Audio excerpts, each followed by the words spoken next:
La 30e Coupe d'Afrique des Nations se tient actuellement en Guinée équatoriale dans un contexte marqué par l'épidémie du virus Ebola. Cette coupe devait à l'origine se tenir au Maroc, qui a décidé de faire machine arrière en raison du virus, et c'est la Guinée équatoriale qui a récupéré le tournoi. La lutte contre le virus Ebola pendant la coupe est devenue un sujet sensible. Mais quelles sont correctement les répercussions de cette lutte sur la coupe ? Si aucun cas de virus Ebola n'a été signalé en Guinée équatoriale, la dangerosité du virus et la concentration du supporter dans un même lieu pendant les matchs font que la Guinée équatoriale prend très au sérieux la prévention du virus depuis qu'elle s'est vue attribuer l'organisation de la CAN en novembre dernier. Dans les stades, nous avons mis en place des tests d'Ebola. Dans les hôtels, nous avons mis en place des tests. Les gens qui arrivent à l'aéroport sont également l'objet de contrôle. Quand un avion arrive à Malabo, la capitale de Guinée équatoriale, ses passagers sont soumis à un scanner infrarouge et à un test de température.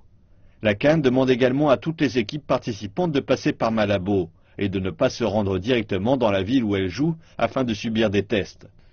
De plus, les joueurs et les supporters sont testés au moment d'entrer dans les stades.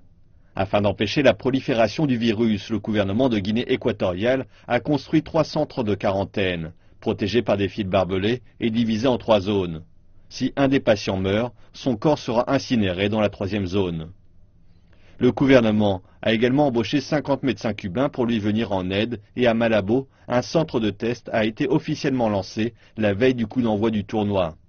Le déroulement du tournoi n'a pas été affecté par ces mesures et les fans sont au rendez-vous. Les billets sont vendus à des prix peu élevés, les moins chers pour 1000 francs CFA, soit une dizaine de yuan. Afin d'encourager la population à aller voir les matchs, le président de la Guinée équatoriale a distribué plus de 40 000 billets et a encouragé les fonctionnaires et les personnes aisées à y aller. Le 20 janvier, le stade de Malabo accueillait 2 matchs en 2 jours et les billets ont tous été vendus. Le jour du match, des gens sans billets tentaient même de rentrer en passant par-dessus les barrières. Ils ont pris plein de mesures de protection, même les fans de Guinée sont venus nous soutenir.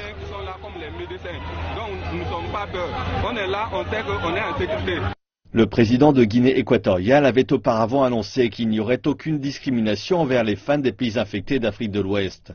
Mais même s'il n'existe aucune donnée précise sur les éditions précédentes, il semblerait que les fans venus d'autres pays d'Afrique soient moins nombreux.